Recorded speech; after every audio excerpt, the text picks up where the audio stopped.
Hello everybody, in today's video I'm going to show you how to calibrate your iPhone battery in iOS 27.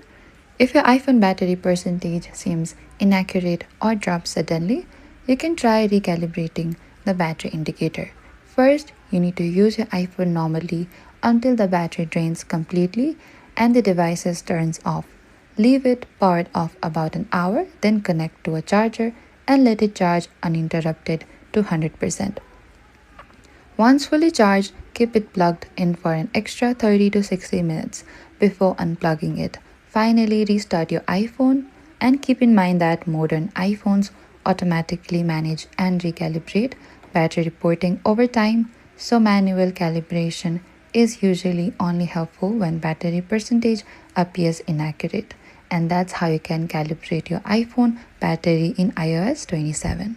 Thank you for watching this video. I hope I could help you.